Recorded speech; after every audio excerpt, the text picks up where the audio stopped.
S academy सागर में बच्चों स्वागत है। आज हम राष्ट्रपति के बारे में अध्ययन करते हैं।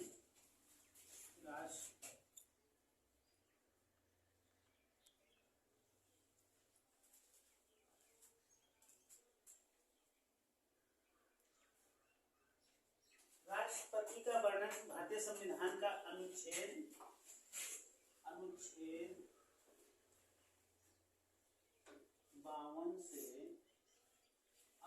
52 से 62 तक राष्ट्रपति का वर्णन किया गया है। अनुच्छेद 52 से 62 तक।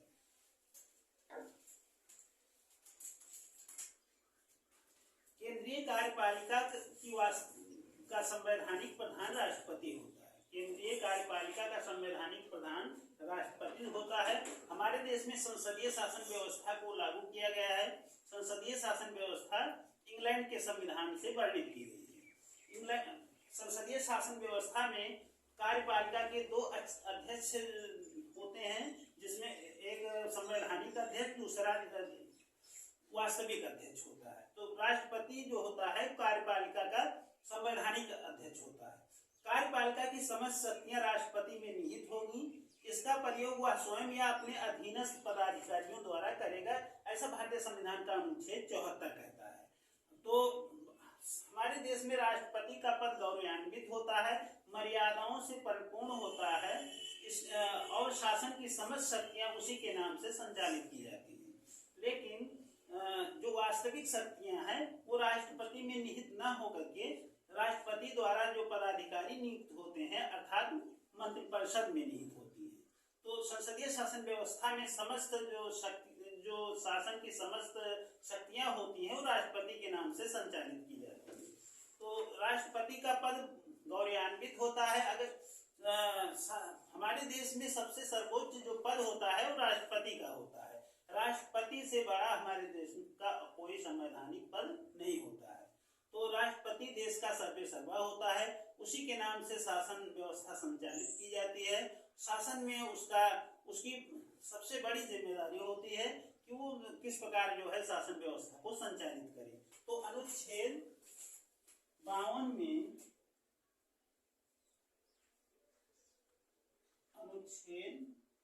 में वर्णित किया गया है कि भारत का एक राष्ट्रपति होगा। भारत का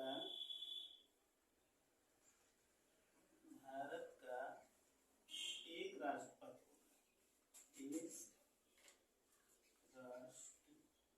होगा। भारत का एक राष्ट्रपति होगा। इसका वर्णन भारतीय संविधान का अनुच्छेद 52 कहता है। ये भाग जो है इसका वर्णन भाग 5 के अंतर्गत किया गया है। भाग 5 में केंद्रीय व्यवस्थापिका के बारे में, चूंकि केंद्रीय कार्यपालिका, व्यवस्थापिका और न्यायपालिका, इसके बारे में वर्णन भाग 5 के अंतर्गत किया गया है। भाग 5 जो है भारतीय संविधान का अनुच्छेद भाग 52 से 252 से 151 तक इसके बारे में वर्णन किया गया है। भाग 5 में इसमें जो केंद्रीय व्यवस्थापिका, कार्यपालिका और न्यायपालिका का वर्णन किया गया है भाग 5 में। तो भाग 5 में अनुच्छेद 52 में कहा गया है कि भारत का एक राष्ट्रपति होगा। अनुच्छेद 53 कहता है, अनुच्छेद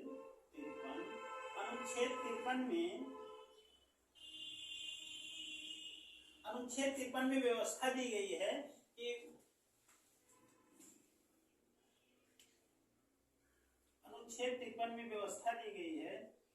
कार्यपालिका की समस्त शक्तियां राष्ट्रपति में निहित होंगी।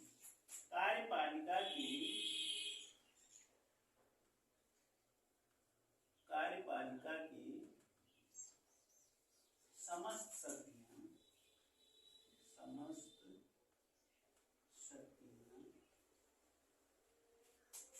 कार्यपालिका की समस्त शक्तियां राष्ट्रपति में निहित होंगी। राष्ट्रपति में निहित होंगी। कार्यपालिका की समस्त शक्तियां राष्ट्रपति में निहित होंगी। उनका प्रयोग वह स्वयं या अपने अधीनस्थ पदाधिकारियों द्वारा करेगा।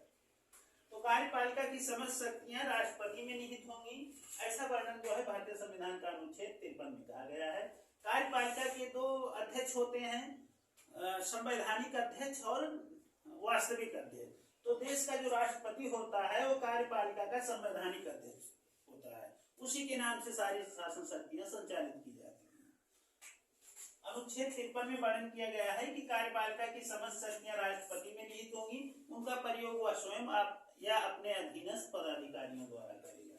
अनुच्छेद 54 में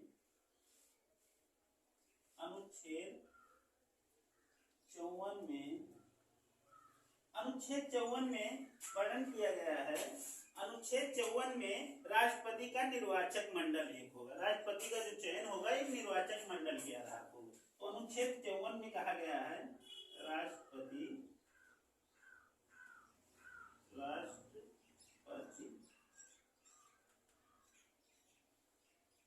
का निर्वाचक मंडल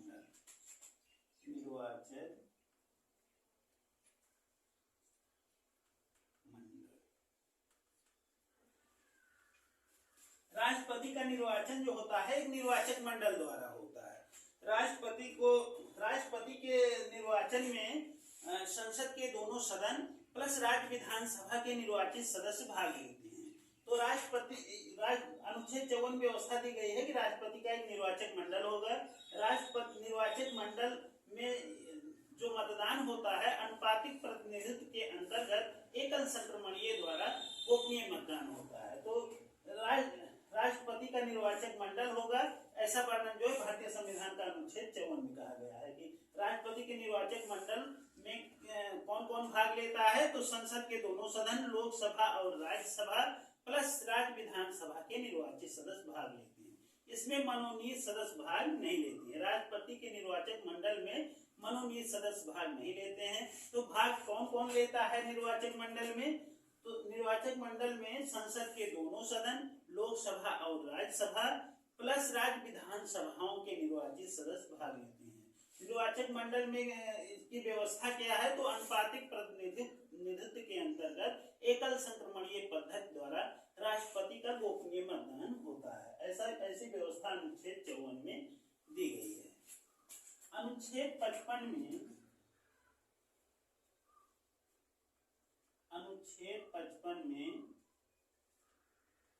राष्ट्रपति निर्वाचन की रीत की व्यवस्था दी गई है। राष्ट्रपति निर्वाचन की रीत, राष्ट्रपति निर्वाचन की रीत की व्यवस्था दी गई है कि मतलब राष्ट्रपति का जो निर्वाचन होता है किस रीत के आधार पर होता है, कैसे इनका जो है निर्वाचन होता है, किस रीत से होता है। तो इसमें जो है प्रत्येक सदस्य के मतों का मूल्य होता है। अनुच्छेद 55 के अंतर्गत यह व्यवस्था दी गई है कि प्रत्येक निर्वाचित सदस्यों का मत मूल्य होता है। राष्ट्रपति का चुनाव अनुपातिक प्रतिनिधित्व के अंतर्गत एकल संक्रमणीय मत पद्धति द्वारा होगा और ये गोपनीय मतदान होता है। इसकी रीत है प्रत्येक जो है सदस्य का मत मूल्य होगा। जैसे एक विधायक के मत का मूल्य, इसमें व्यवस्था दी गई है एक विधायक के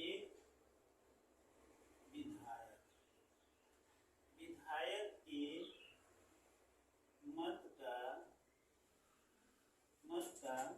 मूल्य, एक विधायक के मत का मूल्य बराबर होता है राज्य की कुल जनसंख्या, राज्य की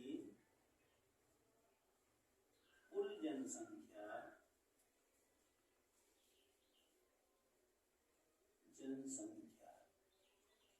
राज्य की एक विधायक के मत का मूल्य होता है राज्य की कुल जनसंख्या बटे राज्य विधानसभा के निर्वाचित कुल सदस्य। राज्य विधानसभा के निर्वाचित कुल सदस्य,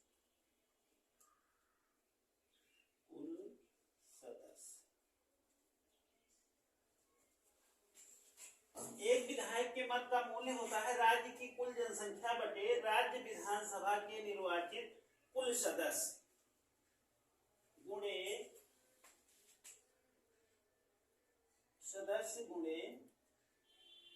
1/1000, 1/1000। एक विधायक के मत का मूल्य होता है राज्य की कुल जनसंख्या बटे राज्य विधानसभा के निर्वाचित कुल सदस्य गुणे 1/1000।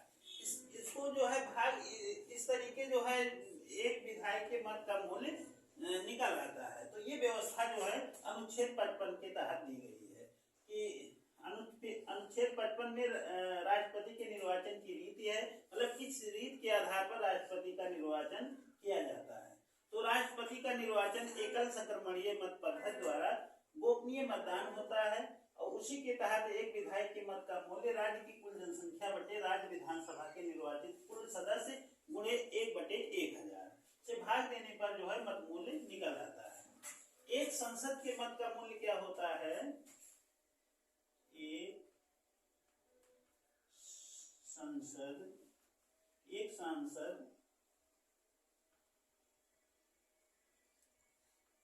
सांसद के मत का मूल्य, एक सांसद के मत का मूल्य बराबर होता है, एक सांसद के मत का मूल्य बराबर होता है सभी राज्यों के निर्वाचित विधायकों के मतों का कुल मूल्य। सभी राज्यों के विधायकों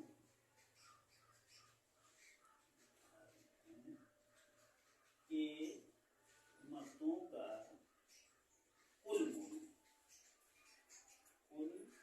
मूल्य बटे सभी राज्य के विधायकों के कुल मतों का मूल्य बटे संसद के निर्वाचित सदस्यों की कुल सदस्य संख्या। संसद के निर्वाचित सदस्यों की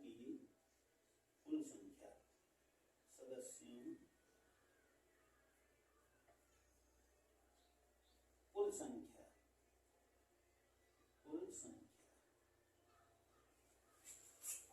एक सांसद के मत का मूल्य होता है सभी राज्यों के विधायकों के कुल मतों, सभी राज्यों के विधायकों के मतों की कुल जो है कुल मूल्य बटे संसद के निर्वाचित सदस्यों की कुल संख्या। ये होता है एक संसद के मत का मूल्य होता है।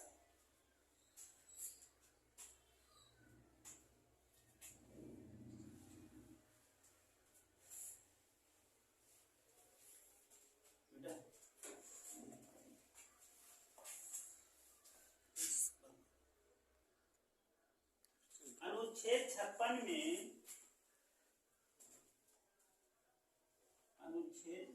में व्यवस्था दी गई है राष्ट्रपति का कार्यकाल। राष्ट्रपति का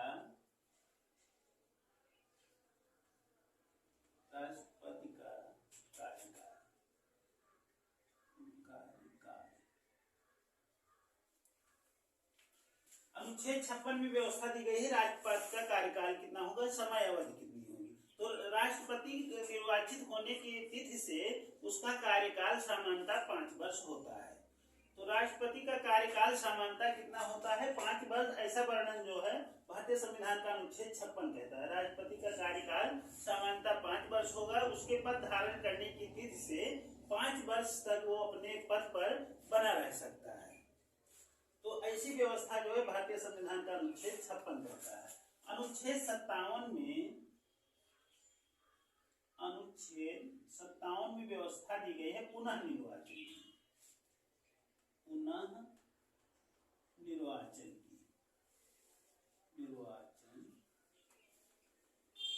अनुच्छेद 57 में व्यवस्था दी गई है राष्ट्रपति पुनः निर्वाचन की। भारतीय संविधान में वर्णन किया गया है कि राष्ट्रपति एक व्यक्ति जो है उसका जो कार्यकाल होगा या जो है वो एक बार से अधिक निर्वाचित हो सकता है। भारतीय संविधान में ऐसा कोई प्रतिबंध नहीं लगाया गया है कि कोई व्यक्ति कितनी बार जो है राष्ट्रपति हो सकता है। वो एक से अधिक बार भी राष्ट्रपति हो सकता है, लेकिन कितनी बार हो सकता है इसके बारे में भारतीय संविधान में वर्णन नहीं किया गया है। तो अनुच्छेद 57 के तहत पुनः निर्वाचन की व्यवस्था दी गई है। कोई व्यक्ति राष्ट्रपति नियुक्त होने के बाद पुनः निर्वाचित हो सकता है। ऐसा वर्णन जो है अनुच्छेद 57 के अंतर्गत किया गया है। अनुच्छेद 58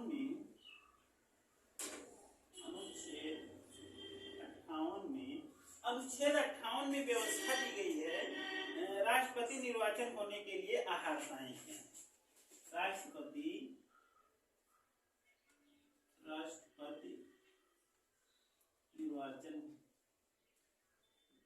निर्वाचित होने के लिए योग्यताएं क्या हैं?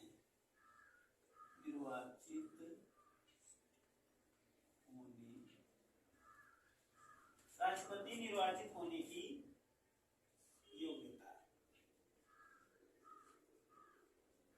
राष्ट्रपति निर्वाचित होने की योग्यता का वर्णन अनुच्छेद 58 के अंतर्गत किया गया है कि वह भारत का नागरिक हो, उसकी आयु 35 वर्ष से कम ना हो, वह पागल और दिवालिया न हो और वो संसद सदस्य होने की योग्यता रखता हो, वह किसी सरकारी लाभ के पद पर कार्यरत न हो। अगर कोई व्यक्ति जो है राष्ट्रपति निर्वाचित होता है और वो सरकारी लाभ के पद पर है तो उसे जो है पद धारण करने से पहले उस पद को जो है त्यागना पड़ता है। तो भारतीय संविधान में अनुच्छेद 58 में राष्ट्रपति के निर्वाचित होने की योग्यता के बारे में वर्णन किया गया है।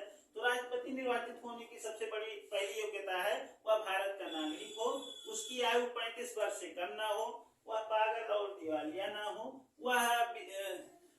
वह किसी सरकारी लाभ के पद पर कार्यरत ना हो, वह संसद सदस्य होने की योग्यता रखता हो। तो ये जो है योग्यताएं जो है राष्ट्रपति में निहित होनी चाहिए। अनुच्छेद 59 में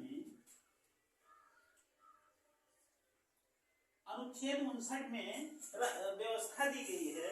अनुच्छेद 59 के अंतर्गत राष्ट्रपति के पद के लिए कुछ शर्तें निर्धारित की गई हैं। अनुच्छेद 59 में राष्ट्रपति पद की शर्त रखी गई है। राष्ट्रपति पद की कुछ शर्तें होती हैं जिसको जो है प्रत्येक जो है सदस्य को पूरा करना पड़ता है। जो भी राष्ट्रपति का चुनाव जो है का उम्मीदवार होता है उसको अनुच्छेद 59 के अंतर्गत जो है राष्ट्रपति पद की कुछ शर्तें हैं जो निर्धारित की गई हैं, वो उन शर्तों को मानना पड़ता है। ऐसी व्यवस्था जो है भारतीय संविधान का अनुच्छेद 59 में वर्णित किया गया है। अनुच्छेद 60 में राष्ट्रपति की शपथ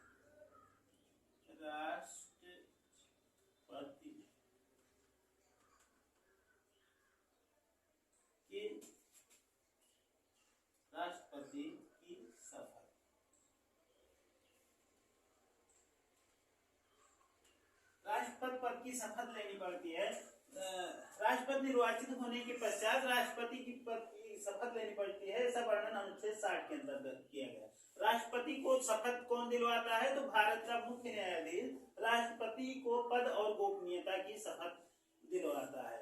उसको जो है अपने संविधान और अपने देश के प्रति शपथ लेनी पड़ती है कि पद धारण करने के पश्चात उसे जो है संविधान के प्रति शपथ लेनी पड़ती है कि वो अपने कर्तव्यों का निर्वहन संविधान के अनुरूप करेगा और जनता की सेवा जो है निस्वार्थ भाव से या किसी भेदभाव के बिना जो है वो जो अपना पद धारण करेगा। ऐसा वर्णन जो है अनुच्छेद 60 के अंतर्गत किया गया है। राष्ट्रपति के शपथ के लिए उसे पद और गोपनीयता की शपथ दिलाई जाती है। भारत का मुख्य न्यायाधीश पद और गोपनीयता की शपथ दिलाता है किसको? राष्ट्रपति को। तो राष्ट्रपति को पद और गोपनीयता की शपथ कौन दिलवाता है? तो भारत का मुख्य न्यायाधीश। अनुच्छेद 61 में व्यवस्था दी गई है महाभियोग की।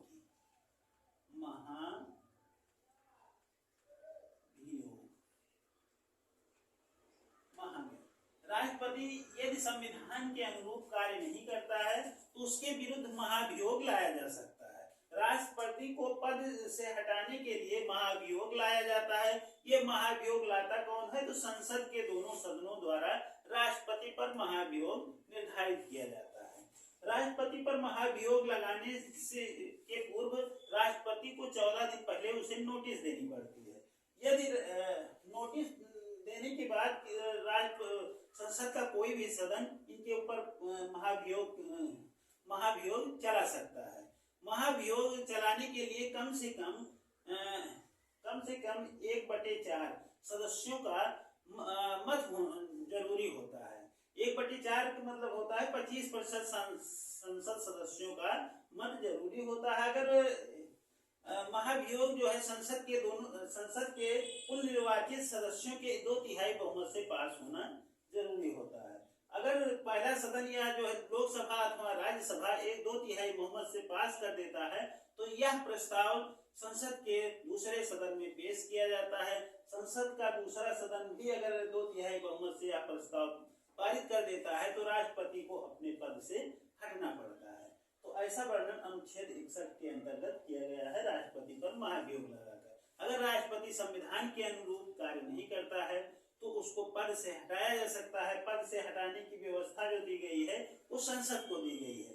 संसद का कोई भी सदन इसकी पहल कर सकता है और संसद को महाभियोग लगाने से पहले 14 दिन पहले राष्ट्रपति को सूचना देनी पड़ती है और उसके बाद राष्ट्रपति पर महाभियोग की प्रक्रिया कोई भी सदन जो है इसकी पहल कर सकता है। अगर वो सभी निर्वाचित सदस्यों के 2/3 बहुमत से इसको पास कर देता है तो राष्ट्रपति को अपने पद से हटना पड़ता है।